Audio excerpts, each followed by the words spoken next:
Imagine this. Your boss criticizes your project in front of the entire team. You feel that hot flash of anger and embarrassment flood your chest. Your first impulse is to defend yourself, to argue, to lash out. This video is about what you do in the 3 seconds before you open your mouth. You've been told that being smart is the key. Get the A+, read the book, win the argument. So why does a single rude comment still have the power to ruin your entire day? You've seen the videos about the habits of highly intelligent people. They give you great ideas. Don't argue, understand. Don't react, observe. It's fantastic advice. But they leave out the most important part. How? How do you actually do that when your heart is pounding and your ego is screaming? Today, we're not just going to talk about ideas. We're going to give you the mental toolkit. 5 practical, trainable habits that are all designed to help you master one single powerful moment. A moment that lasts less than a second, but defines your entire life. What that moment is, we'll reveal at the very end. These habits don't just make you smarter, they make you stronger. So, you're in that meeting. The boss has just finished his critique. Your instinct is to fight back. But instead of reacting, you use the first habit. You practice steel manning. You've heard of straw manning, twisting someone's argument to make it weaker. Steel manning is the opposite. You build the strongest possible version of their argument. You pause, take a breath, and say, okay, so if I'm understanding correctly, your core concern is that the current approach has a risk of X, and you believe we need a stronger plan for Y. Is that the main point? This simple act gives you complete control over the conversation.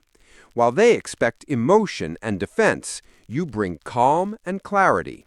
You force yourself to listen, disarming your ego, and you completely disarm them. They expected a fight. You gave them validation.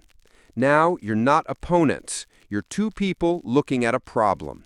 That's not just smart. That's power. Later that day, you're still thinking about the meeting. The feeling of embarrassment keeps replaying. It feels like a final verdict on your worth. To break this cycle, you use the second habit. Second-order thinking. First-order thinking is reacting to the immediate pain. This feels awful. I failed.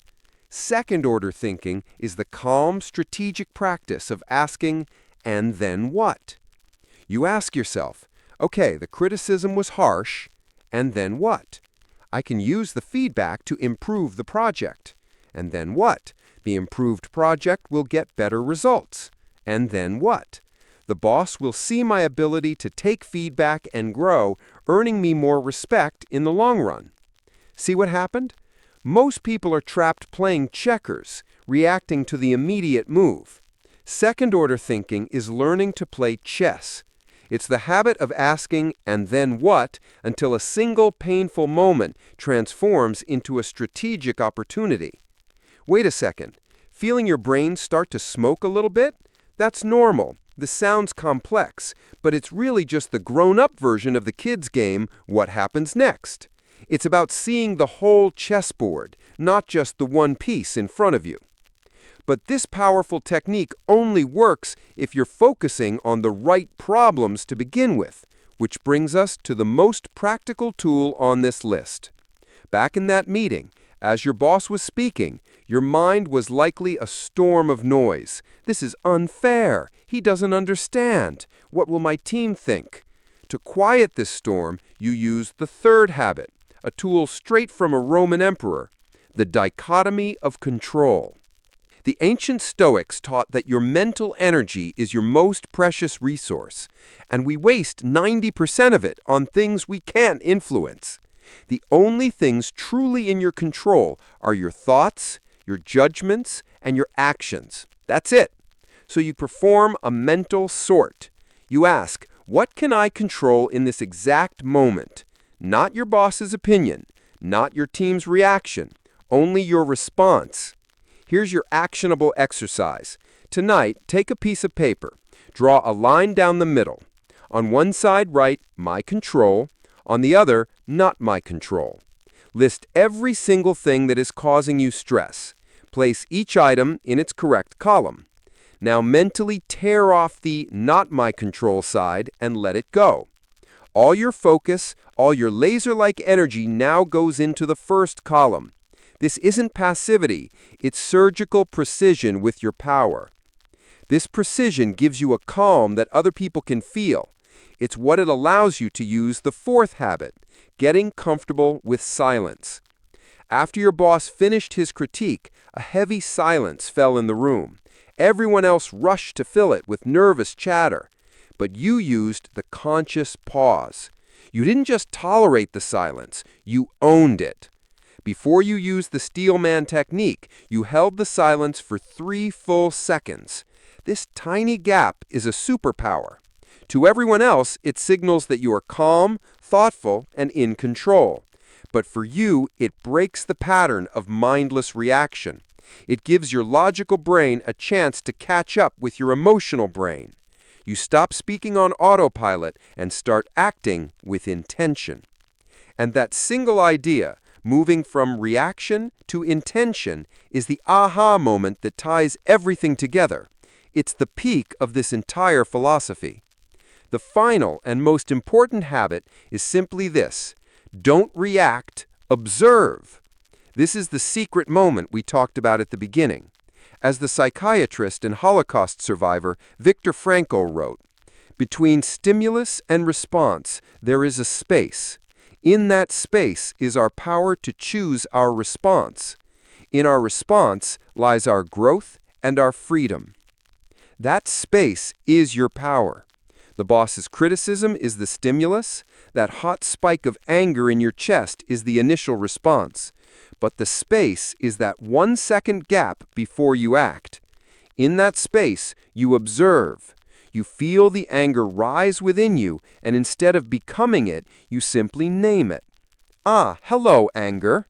The moment you name it, you are no longer the emotion. You are the one watching it, and the watcher is always in control. All the other habits are just tools to help you find and widen this space. The conscious pause creates it.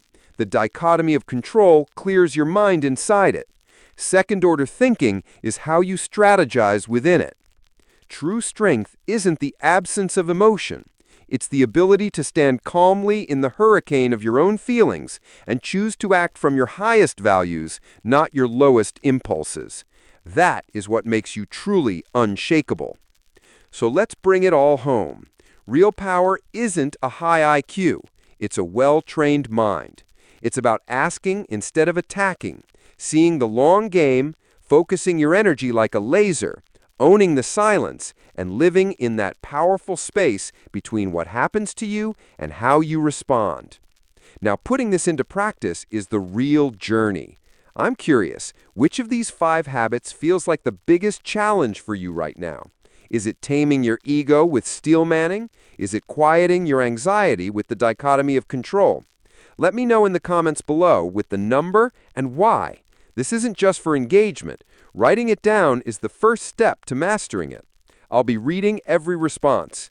And if you want to go deeper on these tools and build your unshakable mind, make sure to subscribe because this is just the beginning of unlocking your real quiet power.